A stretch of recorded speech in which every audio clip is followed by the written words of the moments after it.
Molly Miller here in studio. Coach, thank you so much for joining us tonight on a school night. How the kids, how the family? They're good. Everyone's great. I love talking hoops in postseason and playoff season, so this is fun. As a Sunday, what's it like to see James take over? I know he does so much for the programs. He's always around in the offseason. What's it like to see him ball out? We love Harden. He had a great game tonight, a double-double, so we're going to keep rooting for him in the playoffs. You're not able to watch a lot of these games right now because contrary to what people might think, your season may be over, but there's no offseason for a head coach of a program, right? How are things looking right now between the roster building efforts, coaches coming in and out, all the offseason planning that goes into getting ready for the actual season? Yeah, my jaw drops when people are like, you're not really busy in the offseason, are you? You're going to pick it up off the floor and say, you could take a break, right? We're just recruiting our tails off. You know, we're making a lot of appearances. The Final Four was here, which was phenomenal. What a great time to bridge the momentum of women's basketball and the opportunity that comes with it, and to host in your backyard was really cool. So we're having some fun. We had a great portal season. Excited to get our kids on campus in June and get year 2 under the way. Molly, how different are the conversations? Listen, you picked up the phone last year, this time. What's the difference like a year later? It's different. We are becoming a school of choice at rapid pace, and it's wonderful when you can pick up the phone and they know the buzz and excitement that's around not only women's basketball but Arizona State athletics. And to be a part of that momentum right now, it's been really special. We've had fun along the way, built the foundation. Can't wait to see what's in store for year 2. Look what you did, all this excitement, right? It's got to feel good that it paid off, right? It does, you know, and you do it with the people. That's what I've said every stop of the way. It's the people who make you successful. Winning's a byproduct of getting the right people in the right places that believe in the right thing. So to do it with this group, I couldn't have imagined another. Look at that crazy group on the. I mean, they're dancing. I had so much fun. We were hype. We were having fun. Too. They bring out the best in me. So what a first year with a phenomenal group, and then hearing your name being called for the NCAA tournament, it was just the biggest excitement and great moment for our program. It was the first tournament appearance for ASU women's basketball since 2019. You guys started the year 15-0. You're the winningest first-year head coach in school history. As you start to unpack all of those memories, what's your favorite one that sticks out today? There isn't one, but when every single one of those players said yes to becoming a Sun Devil, and then to see what it turned into, to watch their growth, to see how we did it together, the chemistry that formed from player to player, coach to player, administrator, everyone was really bought in to this goal and this purpose and this vision that we had. So to kind of reflect from where we started, which it was a lot more difficult, recruiting, and we were doing 10 visits in 2 weeks, and then they got here and we worked really, really, really hard. We made history, and we will be forever thankful for this first group for starting this thing off. You said that after the last game. You could hear the emotion in your voice, because when you look at it, to change a culture is one thing, but to change like the direction of the program for the better is an entirely another thing.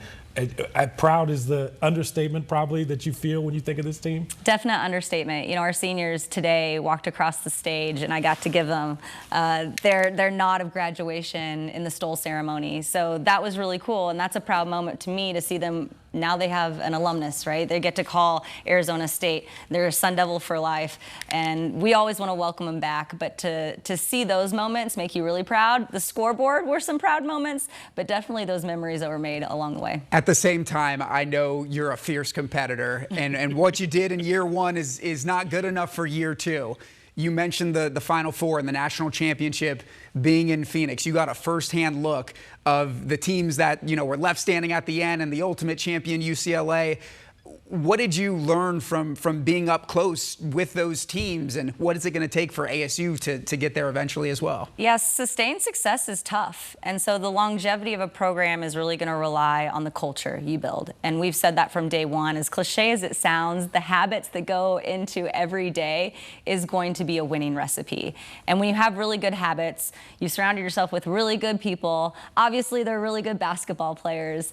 That's a formula for chasing championships. And that's what we want to do in the future. I was really excited to see it firsthand, and it made me even more hungry. And defense. Defense wins championships, that's for sure. Molly, listen, we all know you're the ultimate competitor. Who taught you to be this competitor? Like, who inspired you growing up with this competition? Okay, you know, parent hack. My dad always told me I couldn't do something knowing that I would go out there and prove him wrong. So he's like, don't work on your left-handed layup, Molly. You're only 8 years old. That'll come when you're stronger. I marched right out to our cul-de-sac till the sun went down, working on my left-handed layup. You didn't know you were going to get life hacks tonight at locker room. Yes, it's a little bit of reverse psychology there for the competitive nature. So when you're wired like that, you know, someone tells you you can't do something, you just want to prove them wrong. I think we have a picture of your dad playing here? basketball back in the day. Oh my gosh, how did you guys pull that up? We didn't talk about my dad. No, not at all. Yep, that's where I got number 33. There's Jack Carter and some hops. Was he had some skill? He had some skill, but he was competitive. So he was a little undersized too. That's probably where I got my love of defense.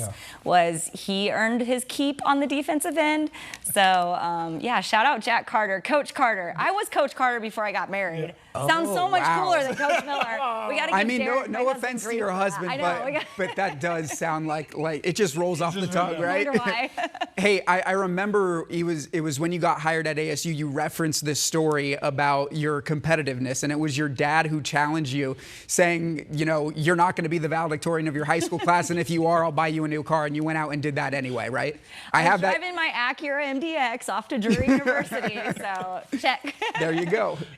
Listen, it's been so cool to watch you, one, get out in the community in Tempe. I think you, Kenny, a lot of the coaches at ASU do such a great job at getting out amongst the students and rallying the support, activating the value, all the above. Have you talked about that with other coaches? Like, how important is it for you guys to be out in the community? Has that been a mission for everybody? Yeah, I think everyone embraces that because we want to and we love it and we feel that embrace back. For me specifically, when I get out into the community and you see those smiling faces, those words of encouragement, those hugs of support, that gives you fuel, that gives you fire, that gives you motivation. So it's really a phenomenal group that we have. Our head coaches are amazing. They're not only great basketball, or they're not only great minds when it comes to their sport, but they're just good stewards of what they're doing in the community. And Activate the Valley is really real right now at Arizona State. What have the welcoming efforts been like for Randy Bennett as he takes over the men's program? He's so steady. I mean, he just knows basketball, and I watch him recruit. You know, we talk, and we've got a lunch date planned really soon. So I'm sure the majority of it is going to be talking X's and O's because I cannot wait to just unpack that mastermind of a basketball brain. It seems like he's got a lot to it, right? Yeah, I mean, he knows. And the other thing is he's just a genuine person. And I think when you can walk into a room and feel comfortable and feel like they're your teammate, and he's my basketball next door neighbor. So I'm really excited about that. All right, so tomorrow night we're going to have Marley Washington on the program. And, of course, she was so impactful to your program. Would you like to send her a message? What would you want to tell her? If you could tell her one thing, what she meant to you, ASU, and this program. You know, I feel robbed that I only got to coach her for 1 year. But I'm so thankful that we had a year together. Thank goodness, because she's really kind of the billboard of what the program needs to look like. It was a two-way street, and so I'm so proud of her for embracing ASU. I mean, she came all the way across the country from the East Coast. That's a long way, yeah. All the way. And so she embraced the people, she embraced the community, and they embraced her right back. And I'm just proud of her to take a blind leap of faith with me. And I couldn't imagine this team without Marley. So how she's embraced the community, she will go on to do that in her adult life.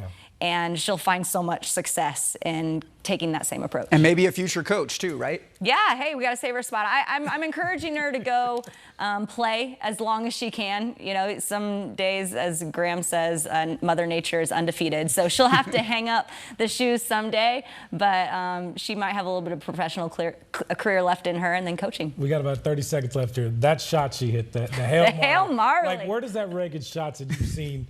That's got to be number one. Yeah. That's got to be top. I mean, we couldn't recreate it. I recreated it once, but that shot right there. Unbelievable. In my mind, I was like, no way. No way. I was like, okay, that just happened. And it was close to the play, right? Like, did you put the play in after that? Yeah, we were like, dribble off your foot, make it roll to the sideline. Marley, sneak up behind, do a no-look heave, and that's going to be the game winner. No such thing as a bad shot when the shot clock's winding down, right? Not at all, especially when it goes in. Molly Miller, ASU women's basketball head coach here at studio. Thank you so much for the time. And by the way, fans can catch you tomorrow night on the Mercury broadcast, right? I will. I'll be doing pregame, halftime, and postgame analysis for the Merc tomorrow. I'm very excited for my debut. There we go. Coach Miller. But first, she came to visit us, and then tomorrow she'll be on the Mercury broadcast. Coach Miller, thank you so much for the time. Thanks for having me. Appreciate you being here.